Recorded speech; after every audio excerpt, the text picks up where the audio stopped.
కాబట్టి ఆయన మొరపెట్టిన ఫలితమే ఈరోజు లోకంలో ఈ దినం నువ్వు నేను ఇక్కడ కూర్చోగలుగుతూ ఉన్నాం.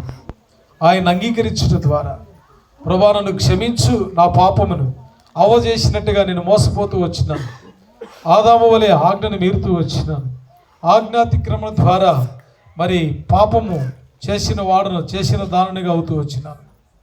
మరి ఆ పాపము ద్వారా క్రమంగా భూలోకంలో భౌతిక మరణం, ఆ భౌతిక మరణం తర్వాత మరి నిత్య అగ్నిగుండం, రెండవ మరణం అనేది సిద్ధపరచబడి ఉంటుంది.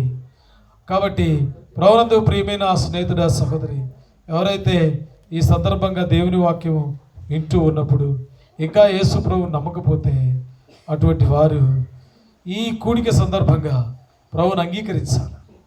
యేసు ప్రభువా, ఆనాడు ఆది మానవుడు ఆదాము హవ్వలు ఆజ్ఞను మీరటం ద్వారా ఈరోజు స్త్రీ పురుషులు భేదము లేకుండా వేదన పడుతూ ఉన్నారు. పాపము ద్వారా ప్రసవ వేదన అనేది పడుతూ ఉన్నారు, గాలిని పీలుస్తూ ఉన్నారు, మరణాన్ని కంటూ ఉన్నారు, మా పాపాన్ని పోగు చేసుకుంటున్నారు. ఆ మానవుడు చేసిన పాపము ద్వారా మానవుడు భౌతికంగా మరణం పొందుతున్నాడు. కానీ ప్రతి మానవుడు క్రైస్తవుడని లేకుండా జాతి, మతం, కులం, ప్రపంచవ్యాప్తంగా రాజులు, మంత్రులు, ప్రధానులు, కాబట్టి అందరూ కూడా వారి వారి వరుసలో చనిపోతారు. కాబట్టి మేమేం పాపం చేసినాం అంటారు చాలామంది. కొంతమంది మనం సువార్తకి వెళ్ళినప్పుడు ఎదురవుతూ ఉంటుంది.